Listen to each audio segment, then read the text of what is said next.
Oh my God. Like, I am, like, not present. I'm really not. Hi, sisters! Ah! Oh my God, it's James! Oh my God, James Charles, what are you doing here? Oh my God, you guys! I'm literally so excited for today. Like, I've been waiting to do this my entire life. We're literally obsessed with you. I can't believe you're in my apartment. James. I can't believe I'm here. I was in town for Fashion Week, and I was like, I have to see them. Yeah, you beat your face. Yeah, no, you look amazing. Thank you, boys. Stop. Okay, James. Okay, I'm gonna go sit over there, and then, like, I'll just watch you guys do it. Okay, please. Like, there were some parts that were very good of that. Yeah. There were some misses, but there were a lot of hits. I'm honestly, like, so sick of just, like, the constant criticism from your department. From my department? From my department? Yeah. I can count hair plugs. I can count, I look like I was dying. I can count there were some misses in my James Charles impression. I can count, I'm sure, countless other things that you've been throwing around lately. And I'm sweet as a peach. How does it taste? Good children.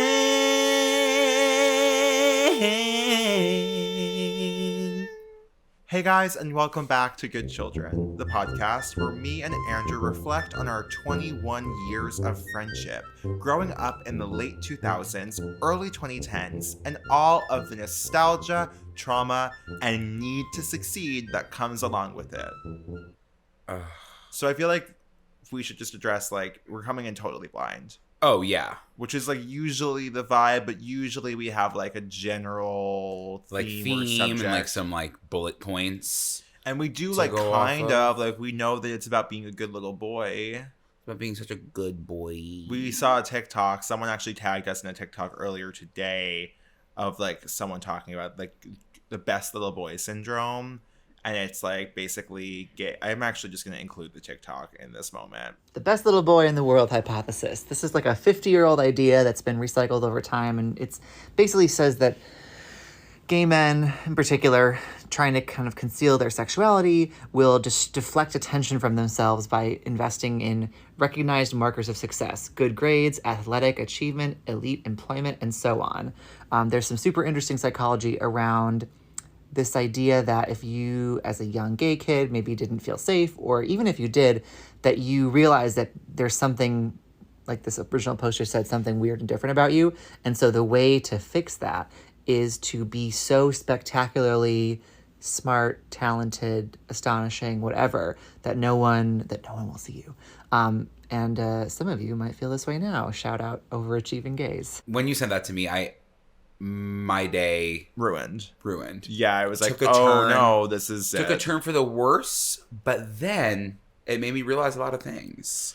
Yeah, that my entire life is so deeply contrived for, like, the single goal of just being liked and not being seen as gay. And then it's like, what happens now that's out the window? You know what I mean? It's like when you spend your whole entire life looking for validation in other ways besides being gay, like, maybe that's why I take 5 naps a day and, like, not working. You're, like, desperately looking for something to explain the naps, but it's, like, for sure a severe illness, and you should go to a doctor. And I think everyone listening agrees that you, like, need to see a doctor. Literally, no. You sat down just now before we started and said, I need right. to see a doctor and a dentist immediately.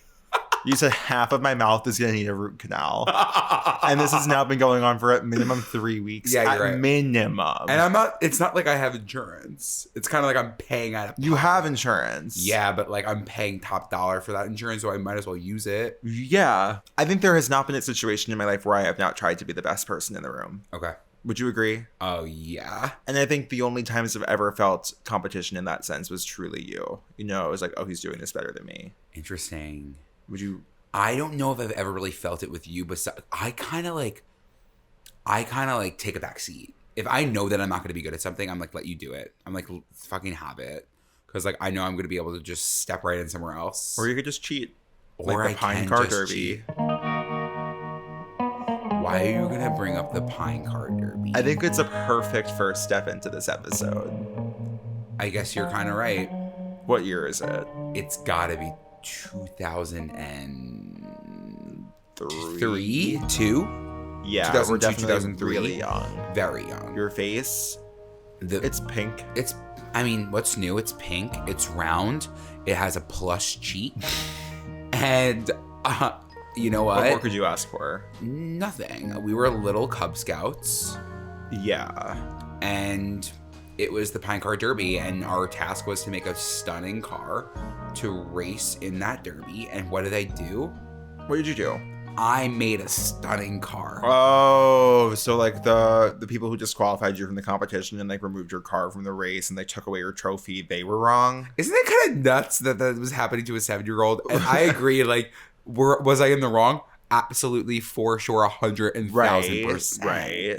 But at the same time, I wasn't strong enough, okay, to deal with that. And again, did I cheat? Yes. But my car was smooth. It was actually sculpted. It looked like a Lamborghini. yeah, it was stunning. And it was metallic. It like shimmered. right. It was like went from green to purple. Yeah, I'll never forget it. Yeah. Mine was a cute little shark. It was a cute little Yours shark, and was my dad really cute. did make it, but he made it look like I made it. Yeah. Your uncle. Yeah, I went to my uncle's basement. He had a wood shop in his basement and was like, "What do you want?" Honestly, it was kind of like what I could only assume, like drawing up what your red carpet look is gonna You look were like. like, I need it to look exactly like this. Yeah, he was like spraying out different paints, and I was like, "This is the one." And then he was like, "Okay, so for style, are you thinking boxy or are you thinking curvy?" And I'm And like, you were like, "Curvy." Right. Yeah. And then I was like, I don't want it to be like, I don't want anything to be on it. I just want it to be sleek and professional. He made it beautifully. Yeah. And And- almost some could say too beautifully. And I think he put something on the tires. He cheated in that way as well. Yeah, because it was like going really fast. Yeah, I mean, you won by a landslide. And then what do you think happened? Like, let's take a moment and imagine the adults in this situation. Yeah. So, like, the Cub Scout leaders Yep. must have, at that point, once you had won, eyebrows were raised. Yeah, they were like, Some people, everyone knew. Everyone knew. Some people were like, let's just ignore it. and was it like I was giving off the energy that I could Even cut a piece of wood? know what wood is. No. Yeah. I was like, I was honestly ready for whatever snacks were to come. Right. And they knew that. You just know how to work a saw. No, and they just like all just like let you have it until someone had to say, absolutely not. Dude, they gave me the medal.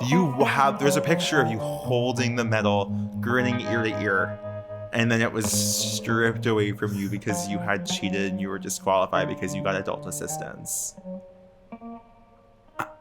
What does that do to a kid? I mean, it really messes you up. It's because it's like, You think that's why you're like this? Yeah, I think after that, I kind of was like, you know what?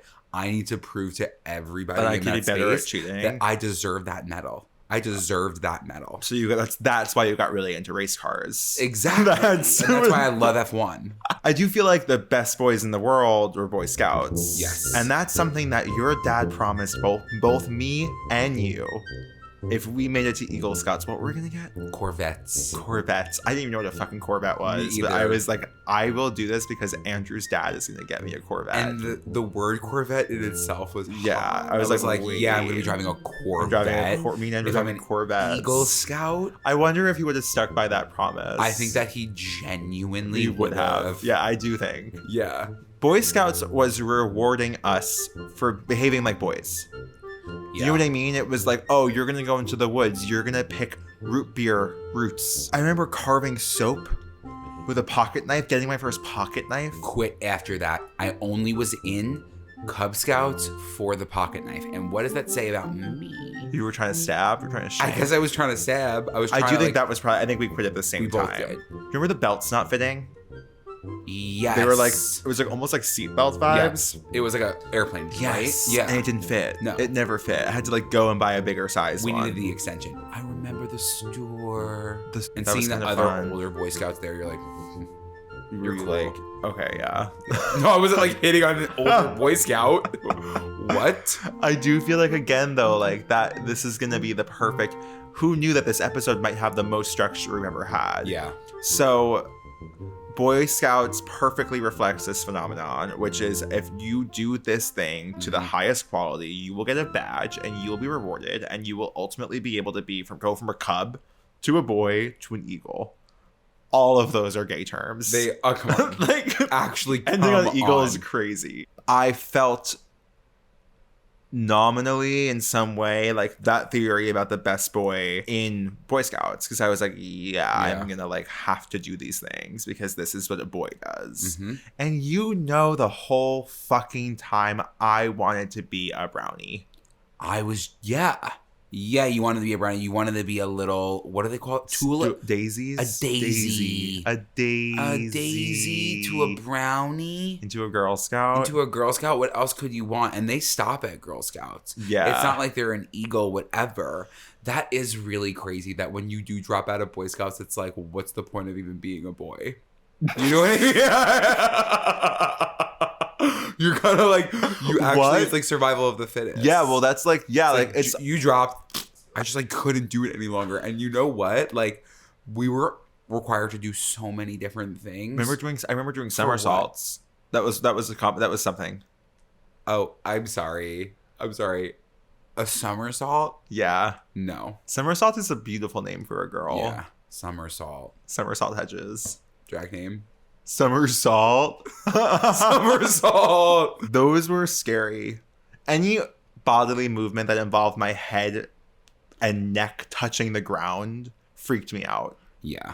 Because your neck is going to snap in two. My big ass head. Yeah. My big ass body. Yeah. The amount of weight that was going on. Oh, no, it actually freaks me out. It freaks me out. But you have to place your hands down first. Yeah, but I can't not I wasn't doing that. to do that. I was never doing that. It's honestly not fair that the Boy Scout organization didn't have a cookie to sell, because did we sell anything? Nothing. Popcorn? Nope.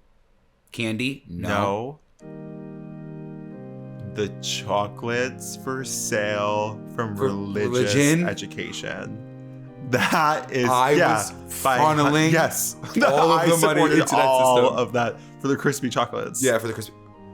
Oh my god. No, the way that I'm clenching because we would lose our minds through that day. Chocolates, the crispy chocolates. Yes.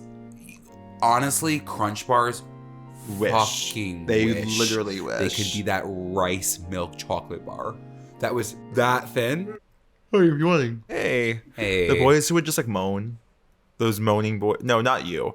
There were like the straight boys in like high school who just like would like moan in class. Out of nowhere, like to be funny. Yeah, like, what the like, fuck? We get it. You're actually gay. Yeah, like what are you trying to get out of this? You're trying to literally nothing. Because I know what sex is. Loser. When did you find out what sex is? When did I find out? Like when did you like finally get a good grasp on it and realize it's something that you could do? Oh, probably like 6th grade. Okay. I was like, that's what I mean. Like we learned about sex. Yeah. So I was kind of like, what's sex? Right. And then I looked it up and I was like, actually, no, thank you. And I've kind of come full circle. Back to saying absolutely no. Yeah. No, I understand. I relate. Remember when we were talking about world's finest chocolate bars? Because like they are the world's finest. Yeah. The thing about those bars is they're incredible. $1. $1. The bar is the size of a pixie stick. Yes. It doesn't taste good. Excellent. But I would still say best chocolate I've ever had. I would say it is the world's finest. Yeah, it is the world's finest. The caramel bars, phenomenal. The crispy rice, phenomenal. The regular, amazing. The almond, couldn't beat it. And the dark chocolate. That was a pyramid scheme, kind of, right? Were we funneling money into the church? Yes. It was definitely for the church. Yeah. So smart. What is your immediate reaction when you can't do something? What, like if you quit. Yeah. If I can't do something, like I don't think that it comes often, but if I believe I can't do something, I'm like, I'm not doing it. Like it's either I either do it perfectly or I cannot do the thing. I will not do the thing. I'll say that's kind of how I feel with dating. Not my thing. Like I feel like I'm not good at dating, and I was like, I'm just not gonna date. Yeah. Like I just need to actually call it off because like it's like one or the other. Like I can't. And I think dating is one of the only areas where it's like you're not you can't be in full control over whether or not the date went well. Yeah. And I was just like, well, then I just won't go on the dates. Mm-hmm. Like, I'm not going to possibly, you know what I mean? Yeah, I know what you mean. It's kind of crazy. You just cut it out completely. Yeah, I was like, I quit. You quit dating. Yeah. I mean, it seems to be the trend here. Is like, I'm noticing, though, I feel like a lot of people are quitting dating. Yeah. Which I think is... We've had multiple conversations over the past 2 weeks. With different people. Being like, I no. just don't go on dates anymore. Why? I don't know. What's up, you guys? It's so What are we crazy. all experiencing? I mean, I went on a date.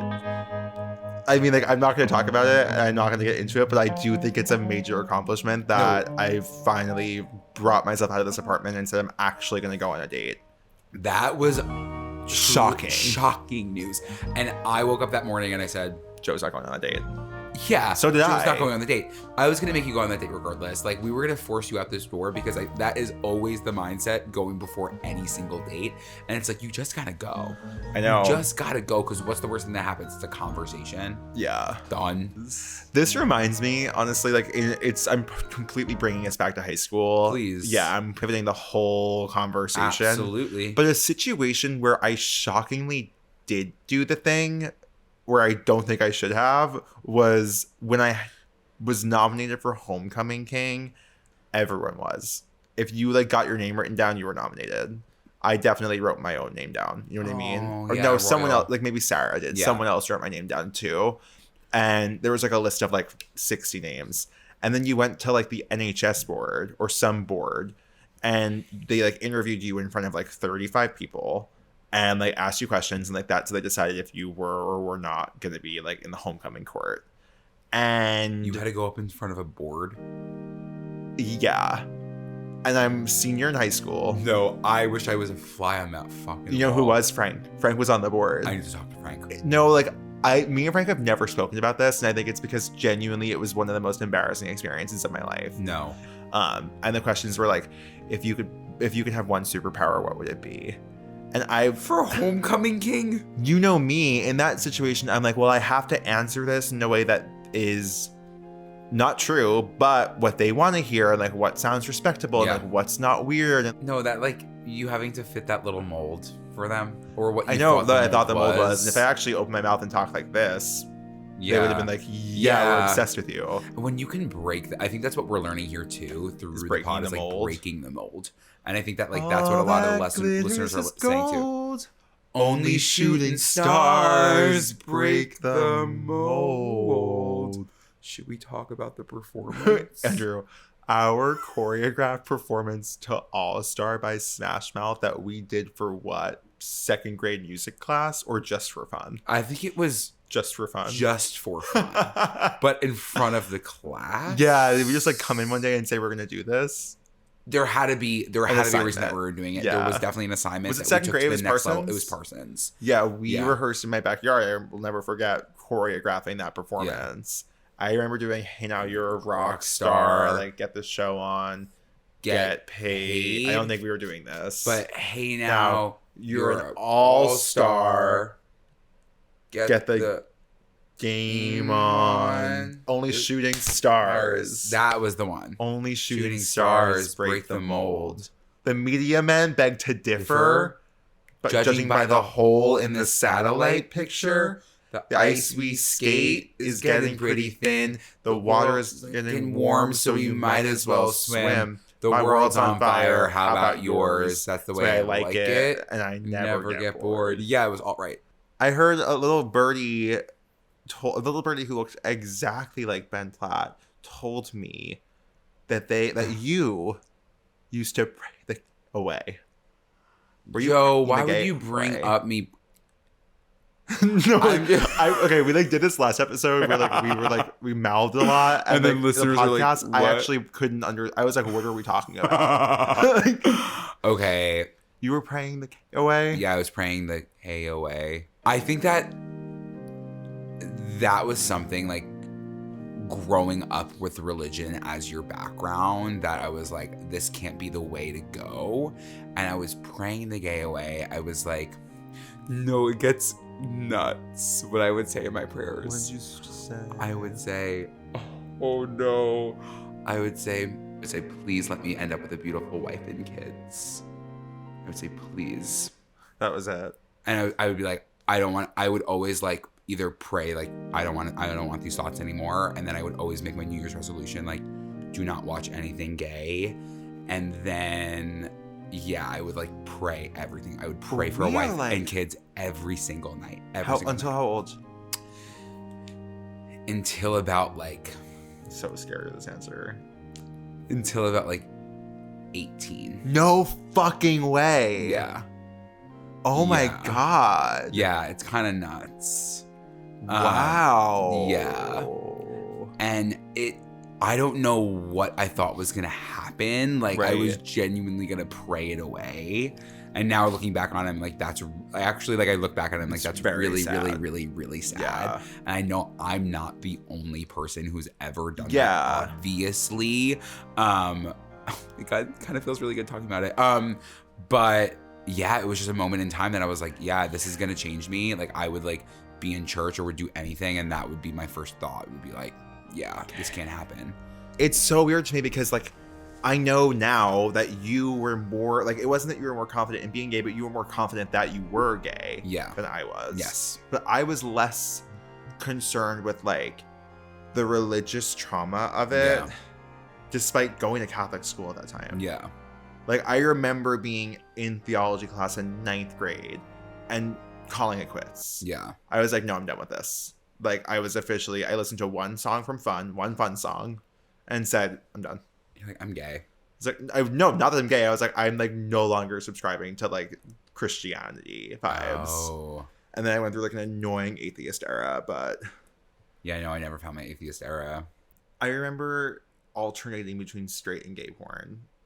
Yeah. I was like, okay, if I jerked off to a penis tonight, it's gonna have to be a vagina tomorrow night. It would be only like, here I go. Like, no, it would be straight porn, and like, what were you focusing on? Right. Yeah. Come on. And that also was a long time for me because as we've actually recently discussed in a major way, like my type of man is like not your typical porn star. Yeah. So I would get then really into like, I would be like looking up straight porn, but like describing the man.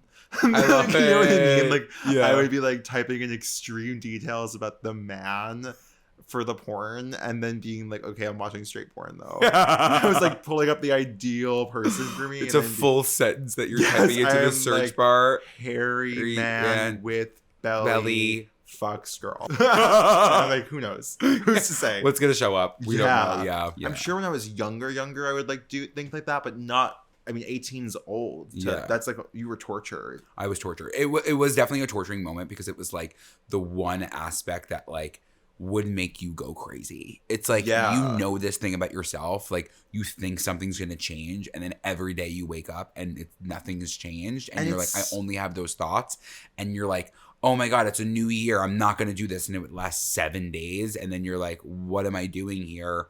And then again, you would just go crazy. The level of psychological damage. Yes. That you face daily when you are like hiding who you are. Yeah. Is so extremely detrimental, not only to like your spirit, but your entire person, physically, mentally, emotionally. Like the person that I look back at videos and I'm like, I don't even know who that person was. And that person at times was like vile and mean and like full of hate. And like that makes sense because I was miserable. Yeah. But like so much of being gay is about either like the Love Simon like come out moment, or it's like I've been out, or it's like I've always known I was gonna come out of the closet. There's such a more complex. There's so much like, more for so many people. Yeah. And I think that's what I've always struggled with too, is like even the conversation, like you're spending so much time in your head because you're like, what am I going to say? Like, how am I going to respond to this? How am I going to alter this? And like, there's only so much that your mind can take. The way we both came out respectively. It couldn't be more on brand for the both of us. It is truly. Yeah. It's actually really fucking funny. So again, like, I came out to like my friends except for you and was like bi into gay. Yeah. And like more so like just on the internet. And then when I was 21, I started seeing this boy. I had my mom drop me off at the LIRR. I was like, okay, I'm going to the movies with Frank.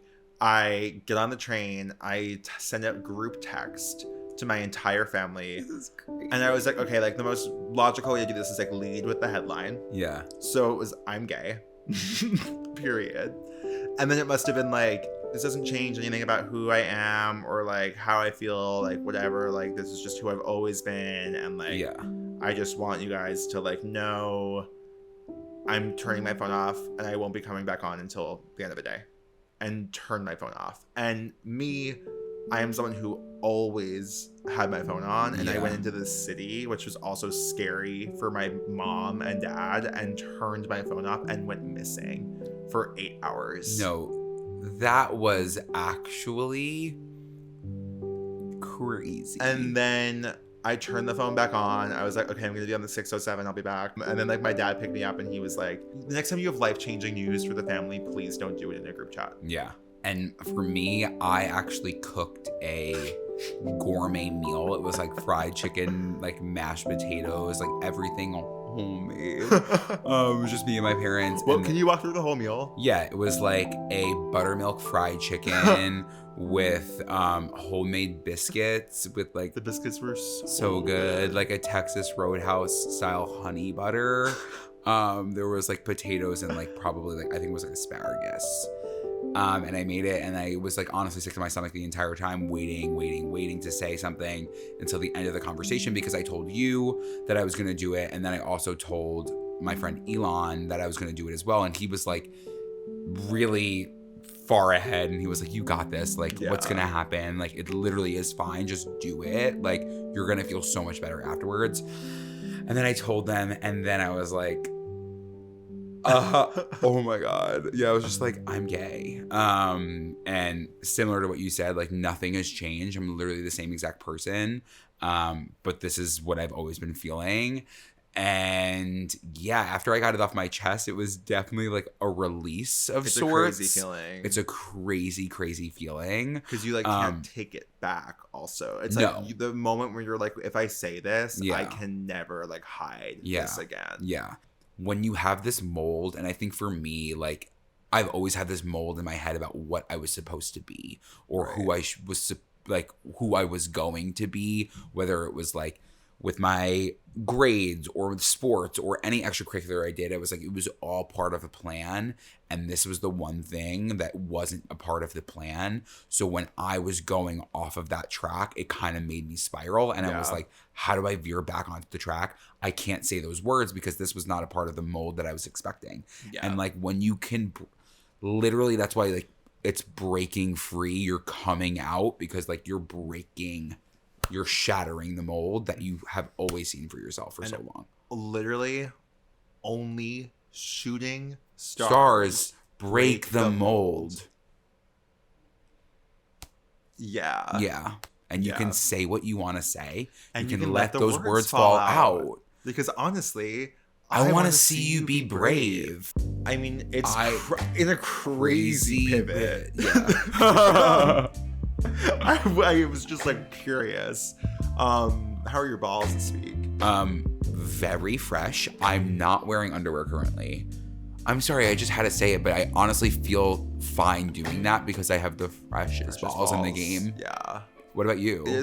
They're feeling pretty good. They're feeling pretty smooth. They're feeling pretty fresh. I'm really grateful for our continued partnership with Manscaped. Yeah. Papa Manscaped. We're being good little boys for him. Yes, that one mower 4.0 vroom vroom on these pubes. And I'm going to be honest, I use that on my face every single day. It's honestly just sitting out like it's a centerpiece. It's like gorgeous, and it has that little stand. And kind of like, I think it's honestly a flex to have a Manscaped like in your apartment. It's kind of like sexy to have it in your bathroom. It's like a sculpture. I'm using that deodorant. I know you. You don't. You love a stinky man. But there are some times that you can just switch it up, and you're like, and it's done. You know what I mean? I hope that got the point across. It got the point across to, I think, a lot of people. And I think that some of them are going to join Manscaped's 6 million customers worldwide who trust Manscaped with their grooming needs. I want to know 6 million people. I want to have 6 million customers worldwide who trust me with their grooming needs. Why are the 6 million listeners listening to Good Children? Yeah, no, we need to figure that one out. But they can use our code. They could, which is Good Children. And you can use it at manscaped.com for 20% off and free worldwide shipping. So don't forget, code is Good Children at manscaped.com, 20% off and free worldwide shipping. We love it. Are you going to get into the metaverse like Keke Palmer? If Kiki's in it, I'm in it. I'm going to say, like, as someone who has done every single possible You're not digital gonna do thing in the world, metaverse? including Chatterbait, I don't think I would do the metaverse. I do think it's where I'm currently drawing a line. When I'm like coming into your room being like, Joe, how do you do this thing on the metaverse? You're like, are you fucking kidding Give me it right 2 now? months. Yeah. Give it 2 months. One person offers us a paycheck. I'm joining the metaverse. If there was a fat paycheck from Meta, yeah. No. I just got yours for a second. No, I'm good. Okay. Wait, I do want to say, like, let's interrupt this program for a second. Yeah. We can't give you a date yet, We can't. but we might be able to give you a month to start planning You guys. to see us in the flesh. We're going to do on a a stage. live show. November 22nd at 7:30 p.m. at the Bell House in Brooklyn. Tickets are available at the link in our bio. What you're gonna Get is some of the best entertainment you've ever seen. Yeah. All I'm going to say is, like, I don't know if you can include this, Joe, but, like, all I'm going to say is, like, if it does well, we could be going to a city near you. Yeah. And we want to be going to a city near you. I would literally want to go to a city. Any city. Any city? Like, tell me And the if it's city. if it's near you, we're freaking out. Can you Okay. pass me a Good Children? Yeah, oh, absolutely. Let me just take my 2 good children first. Oh my God. How did it feel to get something just slapped against your stomach like that? I loved art in school. Yeah, you were like drawing. I wasn't a bad artist. Joe. I'm not a bad artist. And this is not me just blowing smoke up that tight hole. I think that you're one of the most talented artists I personally know in my sphere. Shut the fuck up. Yes, I'll never forget. Like, you did like a sketch of like Miley Cyrus on your iPad. Yeah. And I was like, wait, what? I was like, what do you mean that Joe just did that? You did that? Oh, thank you. Yeah, really, really good work. I remember us drawing each other one time. Yes. And you drew me. I know exactly what it looks like. Was it almost like, can I... Yeah. So it was like that. And yours was, did I become like a merman? I did draw you as a sexy mermaid. Mermaid. You were a mermaid because you had hair covering your boobs. Oh, yeah. Which honestly does make a lot of sense. And just for reference, we were 15. We were 15 and we were drawing that. And I will say, We were like studying I was also recommended the same year, or I guess the year before, for studio art. Pythagoreans Theorem. Who the fuck is Pythagorean? I don't know, but I was loving that theorem. I do feel like that was one of the most fun things you could do in math. Was Pythagorean's Theorem. Was it? Was it x equals negative b plus or minus the square root of a squared minus Yes. 2b all over x? X equals negative Your b tongue? plus. What do you mean? Stick your tongue out. Your tongue is pure white. It almost looks moldy in the back. No! No, is it moldy in the back? Is it bad still? You ever brush your tongue? Yeah, I brush my tongue. Are you smelling your fingers? Yeah. Or do they smell like If I'm A being hole. completely honest, no. It smells like a garlic knot that has been sitting in oil for about 3 days. Yeah, they're so garlicky. when was the last time you ate garlic? I couldn't possibly tell you. You hang from my lips like the gardens of Babylon. Oh, it's Oh my time God. for the girls' room. And this is honestly a message sent to us from one of our Good Children honor students. And I do think it's like Naomi. perfectly on brand for like what we're talking about right now. And the question is, how do you deal with disappointing someone? As a people pleaser, it's very hard for me to say no. and the guilt that follows when I can't/don't want to follow through with a task, a hangout, literally laugh at someone's joke when it's not funny. I think that you're better at this. I do. Dealing with it? Saying no, or at least coming to the point where you're like, I don't want to do this. Yeah. Sometimes, and you know when I'm stuck in a situation that I didn't want to be there because miserable. I'm going to drown every single ounce of positive energy from the space until the situation ends. Yes. Whoever's in your life ideally should want you to have boundaries. Yeah. Because boundaries only exist to help not only yourself, but whoever you're associating with. Mm-hmm. And I think that when you draw those boundaries, when you say no, and when you stand up for yourself, you're letting that person know how to love you and how to be in your life. Mm-hmm. And maybe they don't respond positively the first time, but that's on them. It's not on you. Like, that is their first audition to remain in your life. And you can continue to draw that line over and over again and inform them, like, this is what I want. I don't want to do this. And any reasonable person would see that, hear that, and learn from it. Yeah. And again, maybe not the first time because they're not used to it, but ideally a reasonable person would say, you're right. Yeah. This is about you. This is not about me. Yeah. And the goal that someone will grow with you should be enough of like a North Star to motivate you to want to do that. Yeah, absolutely. And again, it's just only going to benefit you. You don't want to be in a situation that you don't want to be in because you know it's going to suck. It's going to be miserable, and it's okay to be selfish. And because again, like, if you put yourself first in those situations, then you are going to be happy. And at the end of the day, that's what your friend wants. That's what you want. Like, you shouldn't be doing things for other people that you don't want to do. Mamma mia. Mamma mia. What are we eating today? You, good boy, are getting cookies and and milk. Yes, just like any other good boy. And today we're eating Tate's cookies. Yes. That Long Island queen. You know who she is. Listen. What are you going to say?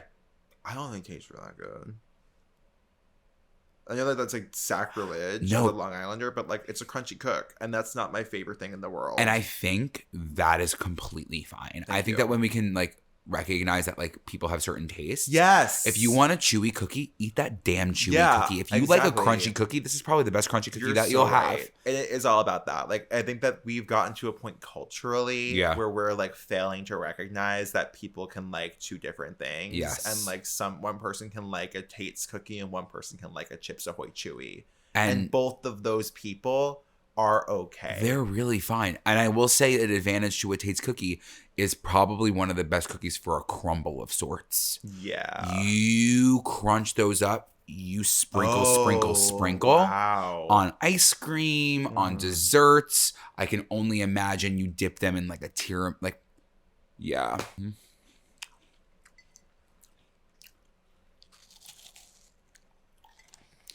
I think we've been doing it wrong this whole time. Dipping it in milk is a completely different experience. Yeah, it's a much better experience in milk. Because it softens it up. Yeah, that first hit of milk is all you need, too. Hey, you know what? It's Not bad. almost like Buttery. caramelly. That's the thing that it's like, I feel like... Oh my god. Oh my god. Well, Joe, we did it. I started this episode at my lowest point of the day. And I'm going to say, you look incredible So right do you. now. Thank you. You look so handsome. I think I've like life has been brought back to me by doing this. Because you're a good boy. Because I'm a good boy. Thank you guys so much for tuning in to another episode of Good Children. You know where to find us. If you're not following us on Instagram, we give a lot of our like day-to-day updates on there. So whether it be merch or meetups, things like that are happening. Live shows. Yeah, most of those announcements are happening on Instagram. So you don't want to miss it. It's also definitely like our most fun platform. TikTok is clips of the show. Our Instagram is actually like throwbacks and just kind of like a place to just like literally post whatever we want. But again, it's definitely our main source of information. So if you don't want to miss merch, if you don't want to miss anything, like keep up with us on there, please. And that is at Good Children Pod, which is the same for TikTok. My TikTok is at Be Quiet Joe, which I seem to have just retired from using recently. And I've been retired, but it's at Andrew_Muskie. Instagram, Joe Hegyes. At Andrew Muscarella. And don't forget to do your homework. Like, comment, subscribe, hit that bell button. We want you to get notifications Yeah, we every do. time we post a new video or a new episode. Yeah.